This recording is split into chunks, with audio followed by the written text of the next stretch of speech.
Hello and welcome to the API's magazine program Inside Story, where we bring you the latest on the impact of government programs, policies and projects, along with a heavy dose of community life. I'm Nadia Slater. Coming up, are you worth your salt? How much salt is too much? We take in carnival action from Victoria Park. It's a wonderful pastime. Get your pointers and string as we go kite flying on Community Beat. And we savor mangoes of all kinds on this week's Inside Minute. Stay with us for this exciting package up next. Turn the page and you will find the big picture hidden behind blue waters. Any eye you rest your feet, and anyone you hope to meet, you're welcome. Here we come to Vinci Life, Vinci Sunrise, Vinci Night, it's just pleasure. Vinci Life, St. Vincent and the Grenadines, the big picture. Welcome back. It's no secret that we put salt in almost everything, from seasoning to drinks. But people of African descent are already predisposed to chronic ailments such as diabetes and hypertension. They are the leading causes of death in the region. And the prevalence of salt in our diet is proving to be just a pinch too much. These white crystals have helped to shape and define certain civilizations. For centuries, ancient tribes fought to keep their salt preserves. Over time, as salt became more abundant, its usage became more popular. Salt was and still is used to preserve meats, fish, and vegetables. It's reputed to have healing powers as well as mystic powers. West Indians have developed a natural taste for salt and use it readily.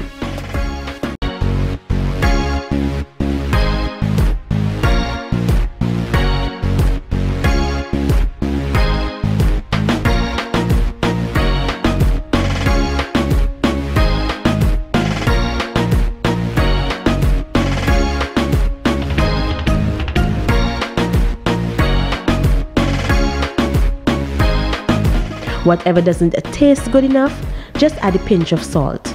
It has even been an old practice to put salt in tea. But according to health experts, Vincentians consume more than 3 tablespoonfuls per day, and all this salt is beginning to wear on our health.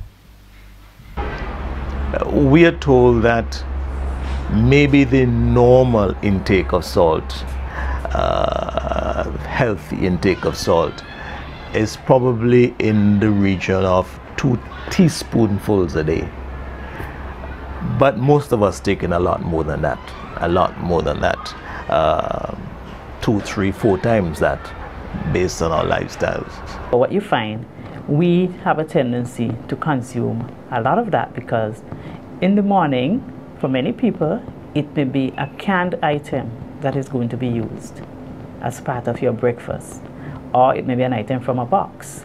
And anything that comes to us in a preserved manner very often has the word sodium in it. And anytime you see that word sodium, you know that there's going to be salt. Because the body needs little salt to carry out its functions, excess salt puts added pressure on your organs, especially the kidneys and heart. Anytime an individual has too much sodium, what you find, because the body is not getting the correct balance, there's a tendency to have swelling of your feet, etc., where your body actually accumulates water to try and balance out the sodium that you have in your system, because it works along with another mineral. Okay, and so those are some of the important things that people need to find out. It affects your heart, it affects your circulatory system, and so you're going to have problems ranging from one to the other, and it's going to have an impact on your overall health status. What happens then with this increased volume of fluid?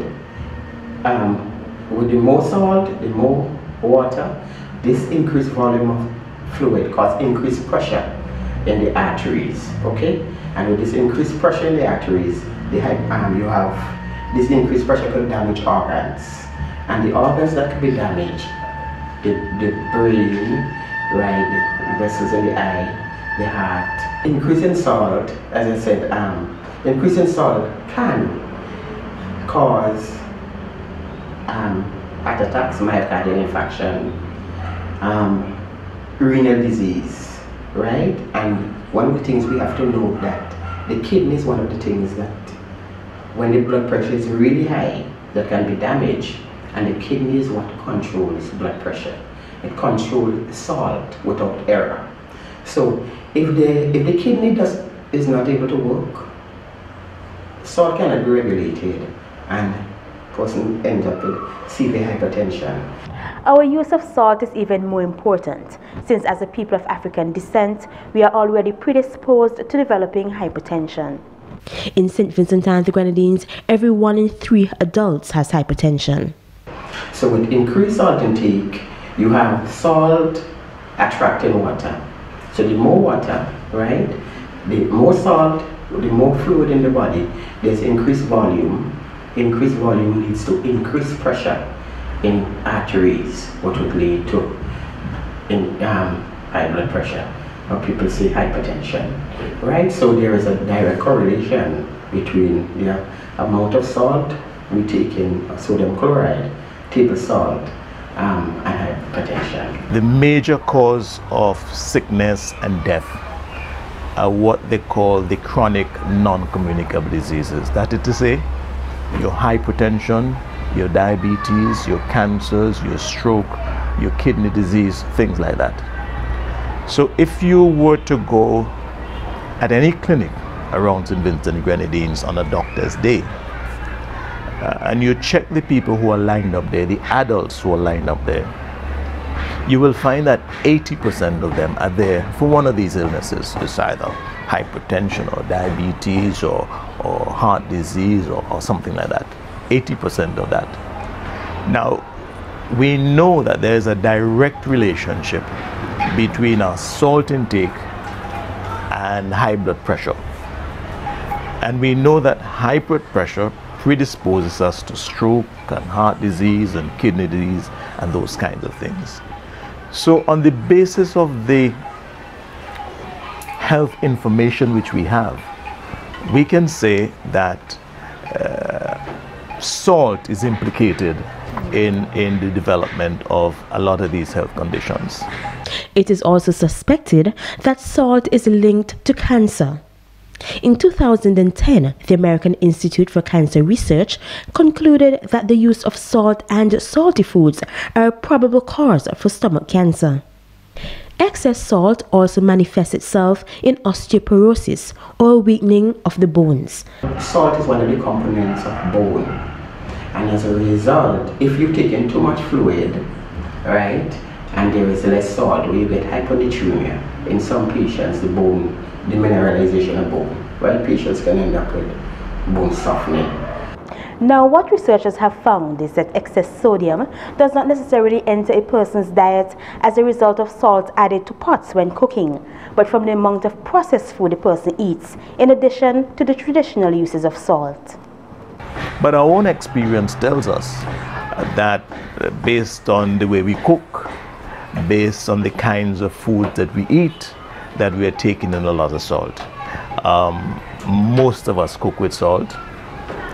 A large part of what we eat comes from canned products, and just about every canned product has high salt intake. We can talk about the hams and the sausages and cheese and all of that. In fact, the information is that as much as 80% of the salt that we take in on a daily basis comes from those kinds of canned products. When you are preparing your meals, you try as much as possible not to use more than a teaspoon in the preparation for all your meals throughout the day. And this is for a normal, healthy individual. Okay? At the end of the day, you know for sure that you are taking in just enough to help your body to function efficiently and effectively. While that may be so, you find we also pick up items, and if you're not a person who read labels, you eat something from a packet, and because you didn't prepare it in your own home, you may not understand that that packet had in salt in it and in turn sodium. Hypertension and diabetes are the leading causes of death in St. Vincent and the Grenadines. It is prevalent in the over 50 age group. But slowly this is changing, with hypertensive cases as young as 25. We have so many younger people dying in our population, and I guess the young people who eat more our food, the foods that we eat, it's not simple foods like our parents ate in previous years. It is more processed foods. You understand? So, in times past, our parents cooked with just simple seasoning. You understand, the salive and the garlic and onions, and they might have added a little salt to taste. But now we cook with a lot of processed things, Goya and magic cubes and so, and these contain a lot of salt. And as such, a lot of patients who come to the doctor don't know they're hypertensive. You understand? And I've been seeing from the 35 to 55 a lot of patients high blood pressure and don't know that they have it. And this is an increasing trend. Veronica John is a community health aide at the Clare Valley Health Clinic. Our youngest client with hypertension is 25. That's the youngest one that we record so far. So that is why when we go out, we just don't go to see the shut-ins. We try to educate the young persons on the street corners, let them know the importance of coming to the clinic, get your blood pressure checked, even if it's twice a year or once per year, but make sure you come and get your blood pressure checked, your blood sugar checked, because you don't know. You could be walking down the road and the next thing you know, you collapse. You come to the health center, they do your blood pressure, it to the roof. And then you say, Jesus, I never know I had blood pressure. It is important that you do your daily checks. Henrietta McMaster is hypertensive. She checks her blood sugar regularly and does her daily exercises to manage her condition. I will take about 2 mouthfuls of water or a half glass, and sometime in the night if I got up I'll drink water, and most likely I do exercise. You know, it helps to build the system, and the exercise is good because I exercise every morning to keep down the pressure, stay away from stress. Even though you have children in your home that, you know, will cause you to do a lot of things and stress you out, I mean, you will take it on for a few moments, but then you'll just pull yourself together and be strong and try to be calm. Then you get your good sleep. Most hypertensives find it difficult to adjust to a new diet. That is, a diet with little salt. Some of them would tell you it's really hard to cut out the salt, because if you know in St. Vincent, the salt taste and the sugar taste go way back. And some of them start from the time you're in the womb. Because if the baby nourishes from what you consume during pregnancy. So if you consume a lot of sugar and a lot of salt during pregnancy, what would happen to the baby? Develop a taste. Right. And then when baby born, they introduce those tastes only to the children. Salt is very much a part of our taste buds, to put it bluntly. Our foreparents use a lot of salt in preserving food, and some of that habit has spilled over into what we say modern times. So even though we have evolved and things have changed, we have not changed some of our eating habits, and using salt is one of the habits that we have inculcated in our everyday activity. And one of the things Vincentians find it very difficult to do is to reduce their salt intake because of sometimes what is available for sale and what they're accustomed to tasting. How do we change attitudes? How do we change attitudes?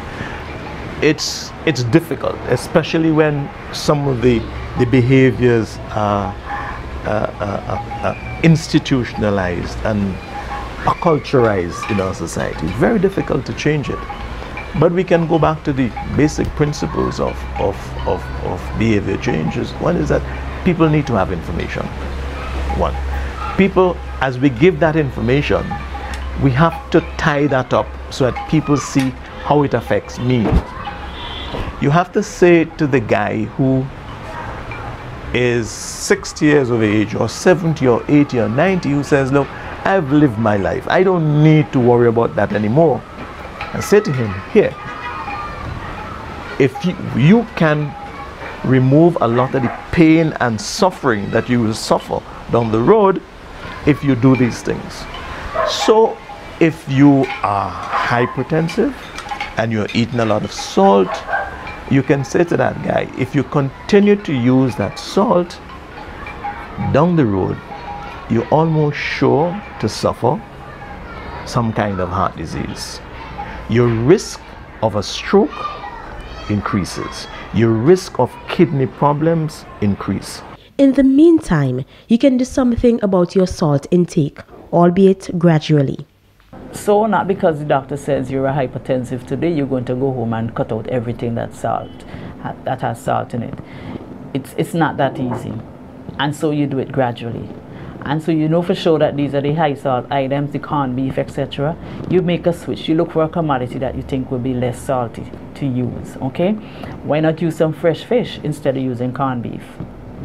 People may complain about the cost of fish, but remember there are different types of fish, okay? Those who could still move around the yard, to plant a little thing in the flower pot at home, maybe a little tomato, a little sweet pepper, cucumber, chuck it in instead of just plant flowers, so that you don't have to spend money to buy what you need, those things. And we advocate also to, when they're using seasoning, they use the natural. You use a lot of garlic, you use your thyme, your chive, plenty onions, those fresh. Because those that they buy in the supermarket, a lot of them high in sodium, which is salt, having a lot of mustard have salt, and some of them put in a lot of vinegar. So we advocate that you use your natural stuff. Watch how much salt you put in the pot. Watch how much of those processed foods that you eat that are high in salt, and let us go back to the healthy fruits and vegetables. If we were able to reduce our salt intake, we would see that our health status will improve in very significant ways. Most West Indians are not willing to take on the challenge of lowering their salt intake. But it is important to know that it's not just a matter of taste, but of health. The Ministry of Health is urging Vincentians to take up this challenge. Lower your salt intake. Are you worth your salt? Coming up next, we touch down at Victoria Park. What should you do when an earthquake strikes? Well, you gonna try and get out the house? I'd run! Get outside the building ASAP. All wrong answers, and what you don't know can kill you. Do you know that more people die from running in an earthquake than from staying put? Surprised? Sure, but what do? Just sit there in the middle of an earthquake? Just remember 3 things that could save your life in an earthquake. Drop, cover, hold. Drop. When you feel an earthquake, drop to the floor. It's actually the safest place in the building. Cover. Get under a bed or sturdy table and cover your head. It's protection from falling debris. Hold. Anchor yourself to a firm support. Stay right where you are till help comes, or until it's safe to come out. Because what you don't know about earthquakes can kill you. A message from the National Emergency Management Organization, NEMO. Carnival 2015 has started. If you missed the action at the launch, here's an opportunity to enjoy the sights and the songs. Carnival is mass. Carnival is the sweetest rhythm of soca and calypso. Can you feel it? Carnival is here. Masqueraders, are you ready?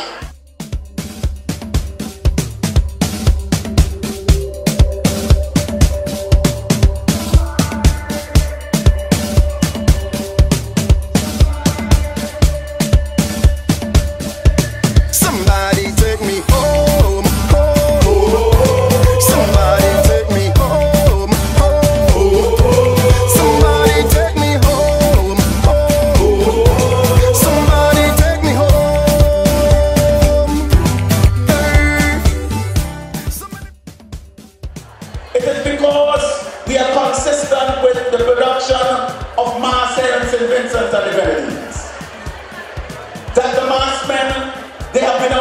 outstanding, both in terms of the individual mass productions as well as the sections of the bands. The producers of these mass bands, they have worked tirelessly to improve on their numbers. And now we see lots of bands with more than 600 patrons participating in Vincy Mass. What about the persons who come up with the design? The designers. They have been very innovative in terms of what they produce each year. And they are now in high demand, as is the case with the mass producers in the region. And they've been traveling in the region to hold workshops, training programs, and also to assist with the development of the mass production in these countries. If you're proud to be Vincy, put your hands up high and let me hear you say, this island is mine. Jump and say, jump and say, jump and say, this island is mine. Jump and say, jump and say, jump and say, this island is mine. Jump and say, jump and say, jump and say, this island is mine. Wave and say, wave and say. Our beauty pageant, Miss SVG, as well as Miss Caravan, they have been outstanding shows, the best in the region. And every year we have beauties on display, and the patrons continue to come out to support these shows. This is another reason why we must be proud of Vincy Mass as the hottest carnival in the region. Welcome to the official launch of Vincy Mass 2050. I am 19-year-old Precious Abraham, and I'm currently residing in the quiet community of New Montrose. I enjoy going to the beach and meeting new people. I am more than delighted to be sponsored by the French Veranda. We have happy hour on Fridays and the best buffet on Sundays. I am 22-year-old Melissa Antoine, bringing greetings from the fishing community of Clare Valley. I am extremely proud to be sponsored by Metrocent General Insurance Company Limited. They are the oldest locally operated general insurance company in St. Vincent and the Grenadines. Metrocent offer insurances such as motor vehicles, homeowners, contractors all risk, just to name a few. Come visit us. Our friendly and professional staff awaits you. At Metrocent, we've got you covered. The selecting committee saw my potential and my level of confidence, hence the reason why I'm here. They were so convinced that I was able to accept the challenges that is going to come my way. I am contestant number 4, Chantal Dells, from the lush, vibrant community of Vermont, home to the Vermont Nature Trails and the Table Rock River for all you nature lovers. It is indeed a pleasure to be sponsored by the Agricultural Input Warehouse Limited, the only organization throughout St. Vincent and the Grenadines that provides you with the best farming supplies and the main importers of sugar. On the night of May 30th, 2015, you can expect a show-stopping, dynamic, and entertaining performance from your contestant number 4, Chantal Dells. Bringing you greetings from the tiny rural community of Victoria Village, I am 19-year-old Deontay Mears. I am proudly sponsored by the Mustique Company Limited, which has operated on the island of Mustique since 1968 and currently comprises some 10% of the economy of St. Vincent and the Grenadines. A combination of passion and brilliance is indeed a fitting theme for the Miss SVG pageant. Each young lady who has entered has had a goal, and she has worked tirelessly towards achieving this, whether it be for the love of pageantry or for the university scholarship which is currently at stake. This year is no exception. This is why, on the night of May 30th, 2015, the place you want to be is right here at Carnival City, Victoria Park, to witness this warrior in an epic battle for this year's crown.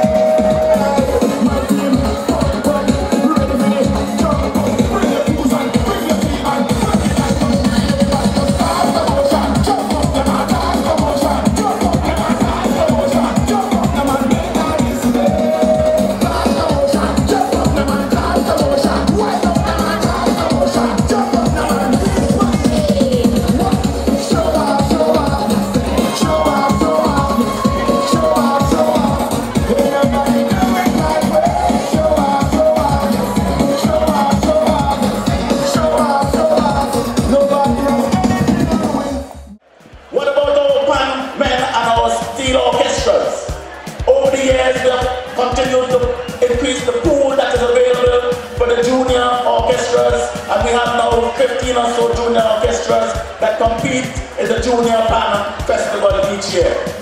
We have about 8 senior band sides, and the increased pool allows also improvement in the development of pan at the senior level. But we've also gone further than this. Our pan men and our arrangers have been going to other Caribbean countries, and they have been coming to St. Vincent and the Grenadines on an exchange program, and this has allowed us to further improve on the production of these seal orchestras. And I dare say this is another reason why Vincy Mas is the hottest carnival in the region.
Telling you the truth, oh man, predominantly standing at the booth.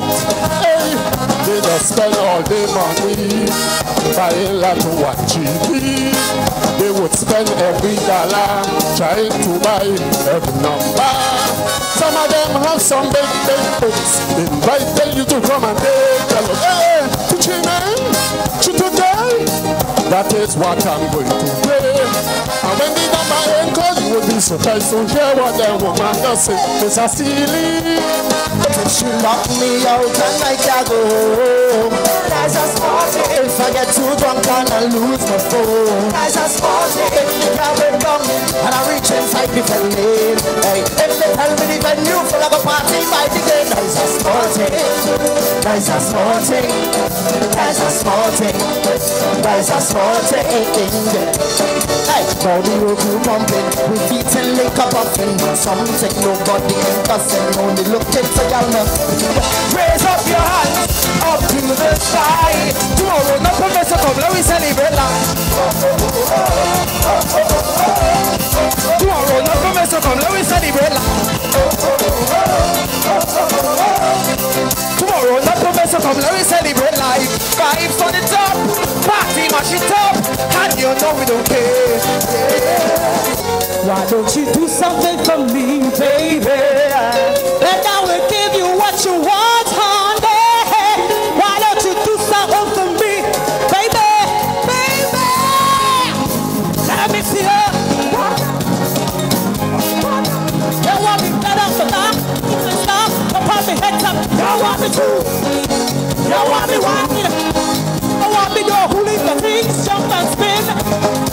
Do something for me, boy. But I'm the mix of the boy. Kings the Hero Robbers Calypso category, Kahila Beach Raga Soca category, and Six Crazy Soca category. I had a dream, I dream again. I dream the rebels and going mad again. Look them over the machine up, look them over the jumping up, look them over the wedding up, look them over the they unruly. Nobody can talk to me, they unruly. Nobody can talk to me, they unruly. This on the road, roll this on the road, roll this on the road. I want to do right, girl. Start the ride, sit down, girl. Sit down for it. Right, girl. Start the ride, sit down, girl. I want to do right.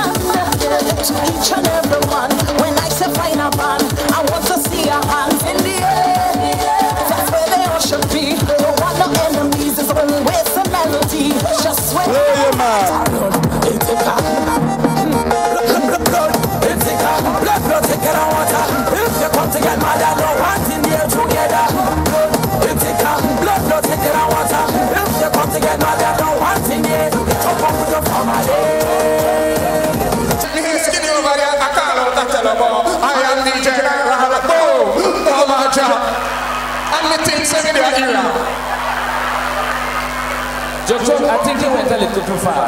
Let us hear a little bit more of what you have. Well, sir, that's not the only conclusion I came to, no, sir. Okay. Boys and girls, I also came to the conclusion that our Calypsonian, they're not only worries coming up, but they're very rude. Jojo, don't say that. But sir, look at the evidence to back me up. But you will say the Calypsonians rude, Jojo? Well, for instance, Beckett rude. Beckett rude? Yes. God, man. Why is Beckett rude? Because the same how every damn video go down a river, she must go. Jojo, if you're going to the river for bail, you have to go. But sir, me no know that you mean, I know. And then, when you come back, I say no, but the only thing you know about vanity, I pull them down. Jojo, if you hang them up on the line and you find them, you have to pull them down. But sir, the man rude, and he not only rude, and he love for brand too. He say, oh, he small, big, that's too hard. And that's not all of us, sir. He say, anytime he pass down by John, he's stone. The time is here. The product is special. Vincy Mars continues to be the #1 product that we have in terms of festivals, bringing 15,000 people to our shows each year. We can be proud of it. Let us continue to own it. Let us continue to sell it as indeed the hottest carnival in the Caribbean. Enjoy Vincy Mars 2015, everyone. Other place, I'd rather be me Vincy girl by my side. I tell them all the while, we don't have no gold nor oil, but we have wonderful people rich with beautiful smile. From the hills to the mountains, every man. Big it up to Vincy Mars. I love my people, I love my country. I am not living SPG for anybody. I'm living it for me. This island is mine. Jump and say, jump and say, jump and say. This island is mine. Jump and say, jump and say, jump and say. Community Beat is up next, so stay with us.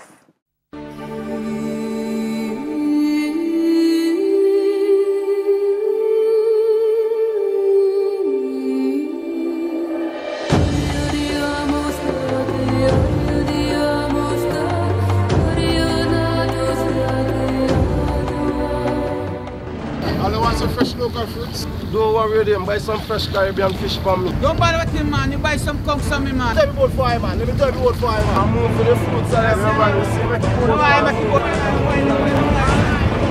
me. Behavior like this is one sure way of chasing our guests away from St. Vincent and the Grenadines and killing your own business. Stop visitor harassment. Your business is important and so is your approach. Let's all work together to ensure our visitors feel comfortable while visiting St. Vincent and the Grenadines. A message from the Ministry of Tourism and Industry.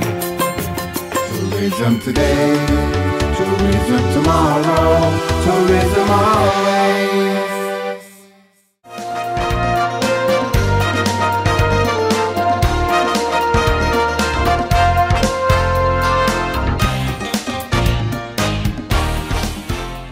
Kite flying is an international tradition and is an exciting pastime for those engaged in this outdoor activity. Kites were invented in China and were built using silk fabric. The symbolic meaning behind kite flying varies throughout the world.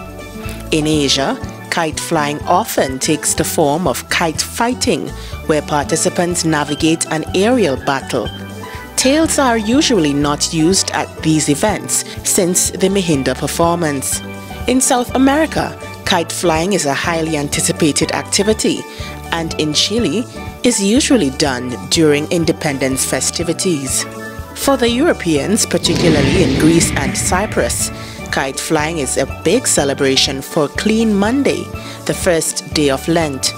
In the Caribbean, kite flying takes on the Eurocentric symbolism. In St. Vincent and the Grenadines, kites are flown during the Easter period.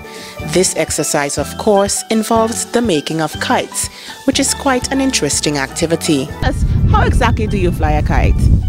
In terms of having control and keeping it in the air? Yes, you have to have some control of it, flying it, and also the loop has to do a lot with the flying. If you haven't got a good loop and a good tail, your kite doesn't go in the air. Let me let you have a closer look here. Here's the measurement between the middle and the top. You have to have the equal measurement here, and at the tail, it has to be in the center, otherwise you would not get your kite fly properly. So it's a technique in putting your tail to your kite. Interesting. And what about, I see you have it really far. Tell us about the technique in doing that now. Well, as I say, if you have a balanced kite, you could have it fly to any height that you want to have it fly. And the tail has a lot to do with the control of the flying, which you notice I had my kite very high because I know the technique of what you should do to have a kite. So what is the furthest distance you have flown a kite for? Well, we had up to about 1,000 yards of line, and we did all of that. So I must say 1,000 feet into the air, actually. That's a good distance. Well, all the best. If you see me next year, we'll be right here flying kite with the kids in it. Wonderful. Yeah. The teachers and children of the Elizabeth Brown Child Development Center had their slice of the kite flying pie, where the winds were high as the spirits of these adorable children. Director of the Elizabeth Brown Child Development Center, Andrea Holder, emphasized the importance of this activity to a child's development. Okay, at this time we are having our kite flying session with the children and teachers of Elizabeth Brown Child Development Center. And because of the fact that I see that the children are coming up and they don't have much knowledge of kite flying, I mean, their parents go and purchase a kite, but the construction of a kite and the significance of kite flying, I don't think that knowledge is passed on to the children. So I want to bring it back from a preschool level, and that's why I chose to do a kite flying session.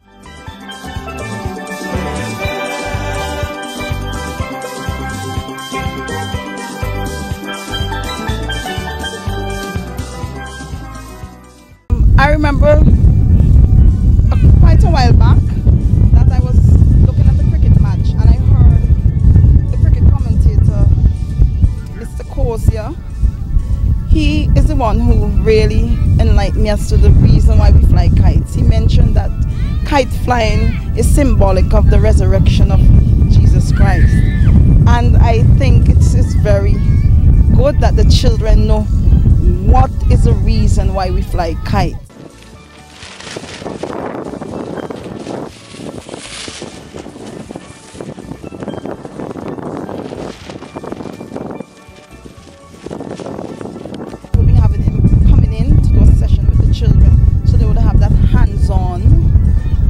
Construction of the kite, the different parts of the kite, why we need, for instance, a long tail, why we need extra twine, why we should have different lengths for different sizes of kites. Is this the first time? No, it's not our first time doing kite flying, but we've just brought it up a little earlier this year because we don't want it to get drowned out at the end with so many activities, and the Easter season is a little earlier this year. Wow, they've been very enthusiastic. I've had children come in. It's very windy here today. Nevertheless, the children are enjoying seeing the kites in the air. Well, personally, one of my kites blew away. But it was blown away, but that was fun for the children that they said one of the sharks eat my kite.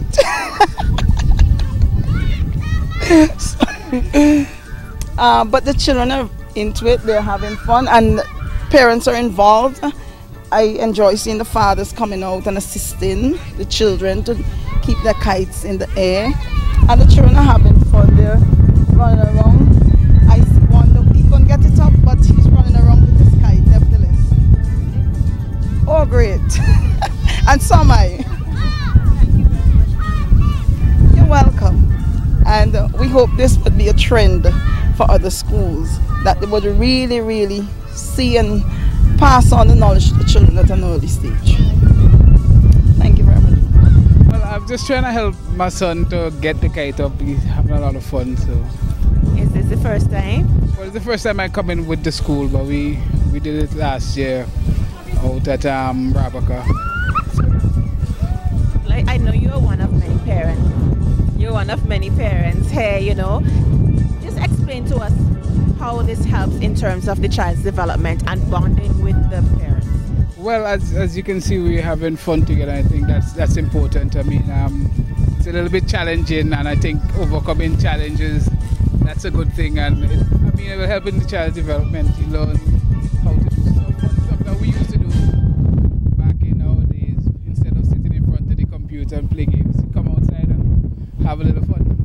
What's your son's response? Oh, he's liked it, but I think he's a little bit bored right now because we're not getting it up as he would like it. But we tried. Being the adults, how did you go about explaining to him how exactly to fly kite the correct way? Well, the thing is, he's explaining to me how to fly, so I just have to do what he says. That's what happens. He's leading, I'm following. It's my pleasure. Yes. And how was it? How you felt flying the kite? How did you feel flying the kite? It's good. It's good? Do you have a favorite kite, Ted? Everyone and you. When the kite flying up in the air, hold it. You hold it? Show me how you hold it. Like this.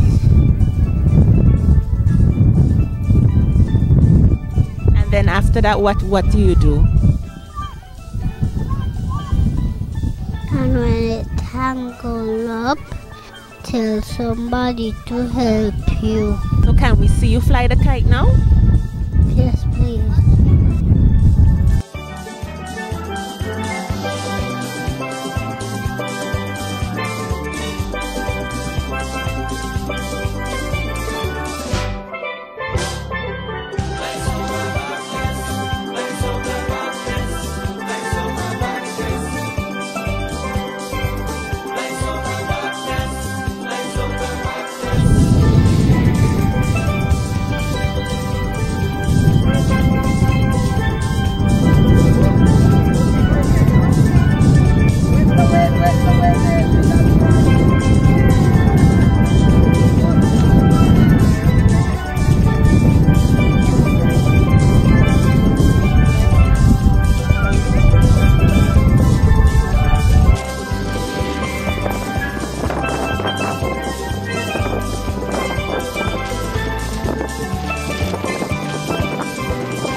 Julie Mango grafted Paulover. What's your favorite mango?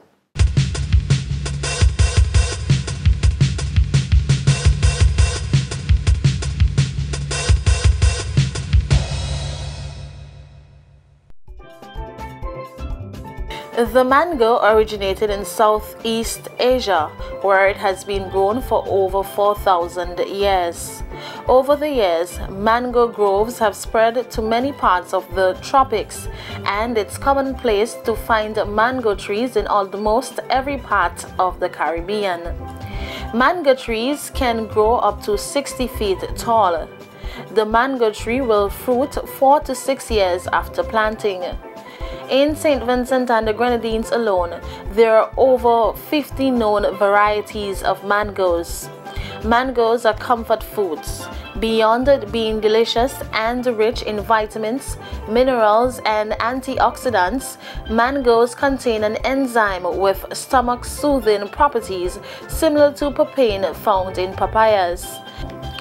These comforting enzymes act as a digestive aid and can be held partially responsible for that feeling of contentment we experience after eating a mango. Mango, both in its green and ripe form, is a very good tenderizing agent due to these same enzymes. Therefore, ideal to include any marinade. But for me, all mango, this one is Didig, and this is Georgie, call it Georgie. These are very sweet. Almost as succulent to the seed. Get your daily source of vitamins and potassium. Bite into a sweet, juicy mango today.